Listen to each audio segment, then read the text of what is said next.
The city of Boston shutting down this unit on Geneva Street. Inspectors say the commercial zoned garage was being used illegally as residential, a so-called crash pad for 19 flight attendants during their layovers.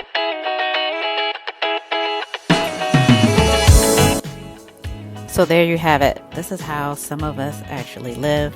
Not me. I have my own dwelling. I don't do crash pads anymore, and has been a very long time since I've done a crash pad. But that situation that you just heard in that news clip, I have never done a crash pad in that manner or style. But it seems to take place in a lot of major cities like Boston, where that story was out of, and Philly and New York City, like LaGuardia, JFK airports, probably San Francisco, LA, Chicago, maybe Dallas, Miami, what have you. Those cities, not so much Dallas, but the rest of the cities that I've named are very expensive. If you're based in Seattle, I'm sure that's expensive. So, yes, there are certain lifestyles that we as crew members, flight attendant or pilot, that are not the norm in society and not what you expect from the normal office worker, 9 to 5. Our lifestyles are different. When we go to work, our office is an airplane, and you could be gone anywhere from a day, 2 days, 3 to 4 days. And then depending on what type of airline you work for, international or I can't remember what the other ones, like World Airways and place ATA and things like that, they do contracts. I can't remember what it's called at the moment. They may be going anywhere from 6 to 7 days. Then you have private jet flying. They could be going 7 to 8 days. It's a different lifestyle. It's not just a job career. It's a lifestyle. It really is. But I do know, I've heard about some of these crash pads. I had a friend that was based in New York City. LaGuardia was the airport. And they had a crash pad like that where maybe 20 people were in there, and there was the crash pad was in Queens somewhere in a house, and there were like 5 bedrooms or something. So like 4 or 5 beds to a room, which sounds really disgusting. I don't care whether it's like young adults, like a hostel, or adults living in that type of condition. Now, mind you, these people commute to, or they did commute to LaGuardia when we had that base. So they live somewhere else. But, you have to get in the night before your trip starts. And you may end your trip very late, where you can't fly out back home and you have to leave the next morning. So you'll be staying at the crash pad then. And, yeah, sometimes, like, you pay for your bed and not your bed the whole month. And then I don't know, some places where it was shared. That sounds disgusting. I mean, some of these crash pads come with whatever you pay them a month, anywhere from $250 to $350, maybe $400 a month, come with like a cleaning service and a bed linen and changing service and things like that. I also heard a lot of nightmares about people who live communally like that, but are very unaware of themselves and disrespectful to other people around them, like going to the bathroom and never flushing and things like that. Stuff is disgusting, but these are the stories that I've heard. Now, mind you, like I said, I've never lived in these conditions. I've had crash pads before, but it would be maybe me and another flight attendant, and we had a bedroom at an older couple's house that was nearby this small base that we used to be based at in somewhere in the South, is what I'll say. So when I had to commute from where I lived to where I was based, I stayed in a room by myself with clean linens, a nice little elderly couple that we stayed with. They just really kind of wanted the company. They didn't really need the money. They were set really well. I stayed there with another flight attendant, and we were on opposite schedules, so that was fine, But I've never stayed in these type of crash pads that they were talking about at the beginning of that news story. That's basically a youth hostel, or really an adult hostel for flight attendants. And that sounds awfully gross.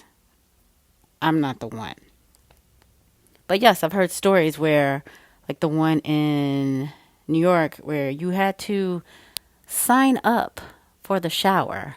The shower was timed on a schedule, and you couldn't just go in there. So you signed up for the 4 o'clock shower, and somebody else signed up for the 7 p.m. shower. I don't know. As a working adult, I'm just like, that's crazy. But that's how these things work. I had a flight attendant get on my flight. I think I did grab her in LaGuardia and was taking her to Philly. She ran a business out of this whole crash pad thing. And I don't think I've ever seen this before, but she boarded my flight with like 2 big ass bags of toilet paper. You could see it because it was in a clear bags. So she had about, I don't know, 48 rolls with her and got on the airplane. And I was like, wow, I made a joke because she was reading the airline lanyard. And I was like, yeah, wow, you need a lot of toilet paper, huh? She was like, oh, well, I'm going back to my crash pad. I run a crash pad in Philly and I got to like make sure everybody's taken care of and bring them supplies. I guess she caught a deal in New York or something, had to bring that toilet paper back to Philly. I don't know. But there is a business that crew members may run, or other people, gate agents or whoever may run these crash pads, these adult flight crew hostels is what I'm going to call them. Flight crew hostels. That's what they are. They really are. Now, some of these flight crew hostels can be very specific. I've seen them advertised on bulletin boards in the crew rooms, and I'll explain to you what a crew room is in a minute. And they'll be very specific. They only want pilots there. They only want male pilots. They only want female pilots at this crash pad. Some of the crash pads they only want females. It doesn't matter if you're a pilot or a flight attendant. It's all female crash pad, and all these particulars and things like that. Like I said, some of them, when you pay your fee monthly, come with a cleaning service, a linen changing service. Some of them you can pay per night and things like that. So they're very interesting. I haven't walked inside one in a long time, and honestly, I don't want to. I'd be scared at this point to do that as a 40-something-year-old adult woman. They just sound horrific. Just horrific. So I said I was going to explain to you what a crew room is if you don't know. I mean, I understand some crew members, flight attendants, pilots, whoever might be listening to this just for sheer entertainment.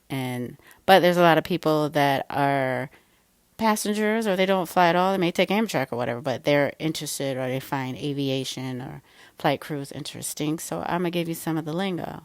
So crew rooms basically they're in the airport, particularly a hub for whatever airline, and it's a place cut off from the public where that's secured, where flight crews can go and rest and chill, maybe get coffee, sit down and have their lunch, look at a little TV and lounge out. Ours has a foosball table in it. We have a little quiet room in a corner somewhere where is it really quiet? Because it's open to the rest of the crew room.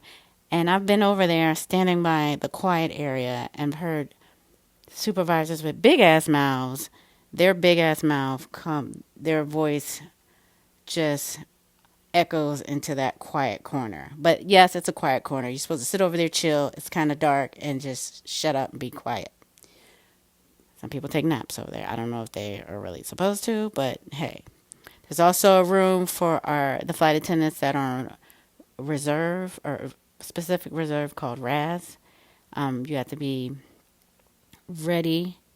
Basically, I can't remember the acronym stands for at the moment, but you have to be ready on call, ready on standby right there at the airport. There's a different type of reserve, another type of reserve, RSV or RRF, where you're on reserve, where you're on call, but you can be in your apartment or your crash pad or wherever you stay. It can't be more than like an hour away from your major airport hub. And you can lounge around and be there. And if schedule needs you to come out and work a flight, they have to give us at least an hour and 15 minutes for us to get there by the time they call us. So if they call me at 2:00, my report time has to be the minimum of 3:15. Okay? So you can be on reserve in that way where you stay in your apartment, your crash pad or wherever, and you just wait for them to call you. Now, if you're on RAS, you have to actually be at the airport, and they'll call you for a certain shift to physically be available at the airport. But once you do that RAS shift and they don't use you, you can go home and you're done for the day. But that RAS, there's a room in the crew room for RAS flight attendants to kind of close the door, get away from everybody else that's eating, chit-chatting, and every other crazy thing that ensues, loud conversations and things like that. And they can go in that room and do whatever. It's small. I've been in there, and I've seen some nasty stuff in there. Like, for example, nails, press-on nails, just flicked off the hands and thrown on the floor. It's like you couldn't land that in the trash can. I don't know. I don't know what to say. These are adults, supposedly, and oh, God, help us all. But anyway, so that's what a crew room is. Like I said, if we can get away from the public, it's secured. You can't come in there. But flight crew members, pilots, flight attendants, ours has a couple offices in there for the supervisors and the chief pilot and those people. And they're closed off in their office in the crew room, within the crew room. We can get coffee. We have a couple of fridges to store our lunches. You will see a lot of flight crews walking around with black lunch bags of various sizes, and I mean various sizes. Some of them are carrying their own refrigerator to work, but a lot of it too is to save money, and a lot of times is so we can eat better, because it can be kind of hard to access healthy food. Sometimes we get delayed and cut off and we can't get to the food, so that's why we carry food, just so you know, FYI. But back to the crash pad situation. Yes, they can be disgusting. I've heard about them. And like I said, they're basically flight crew youth hostels, basically. And I've heard of people getting kicked out of them for nasty behavior, not getting along with people, or being disgusting, and things like that. Thank God I haven't had to deal with that for more than a decade. But this is the lifestyle. This is commercial aviation for a segment of the workers, which would be the flight crews. That'd be us. Completely illegal, very dangerous. It's a death trap. Officials say the fire department received an anonymous complaint yesterday. When inspectors arrived, they found 4 bedrooms, 2 bathrooms, and 20 bunk beds, a kitchen and bathroom built without permits, along with missing smoke detectors, no second exit, and flammable materials stored inside, like this container of gasoline. Bad combination, a warehouse for a contractor in the bottom, and 19 unsuspecting people living upstairs. If a fire ever went off, they'd never get out. Officials say the flight attendants were paying about $300 a month and would stay a day or two at a time. Actually, it was shocking because, like I said, I have lived here for 23 years, and I never thought that was illegally, and there were many people living there. People who live nearby say they would see people coming and going, along with other concerning things. In that garage, they store a lot of trash, and we see rats coming out of there, so it's danger, those living with those kind of conditions. So that you got a little inside scoop about crash pads from a regional flight attendant. Doesn't matter what aircraft you're on, crash pads are crash pads. People have to commute to get to work. It's hard out there for a pimp. Anyway, on to other news, other insight about this industry. So I follow on Instagram 2 guys on a plane, and their posts are pretty funny. They just put one up the other day, and it reads, FYI, your flight attendant isn't getting paid until the aircraft door is closed. So we are just as mad as you, if not more, about flight delays. So what they're referring to is that most airlines, if not all airlines, except for Delta, very soon, flight attendants do not get paid until the door is closed. And a lot of times that's the same for the pilots as well. That's just the agreements with our contracts that were made with airlines. And it's pretty much across the board. But as of late, there has been a change. Flight attendants in America have complained about, well, two things. One, idiots who press the call button when they meant to turn on the lights. And two, the way they get paid. Well, now, finally, Delta Airlines is taking care of one of those issues. Flight attendants with Delta will soon be getting paid a little bit more money. The airline says it'll now start paying cabin crews during boarding. Up until now, flight attendants did not start getting paid until the passengers were seated and the plane's doors closed. That was the moment that their pay started. With Delta Airlines, their flight attendants have been campaigning and trying to join a union that I'm part of, which is AFA International. They were not unionized, or they are not unionized still at this time, but they're pulling to get there. So recently it's been in the news that Delta Airlines has agreed to pay their flight attendants when boarding actually starts, not when the door closes. So, for example, if your flight leaves at 4 o'clock, that plane is going to begin boarding at 3:30. Those flight attendants are going to get paid at 3:30 when boarding commences, not at 4 o'clock when the door closes. So that's great because that sets an example. Delta is a major airline. It's in the top 5. That sets a precedence for the rest of the airlines because American's going to have to kick out. Delta's doing it. United's going to have to kick out. Delta's doing it, and so forth. Hey guys, just real quick, if you like this podcast, don't forget to subscribe and shoot me an email.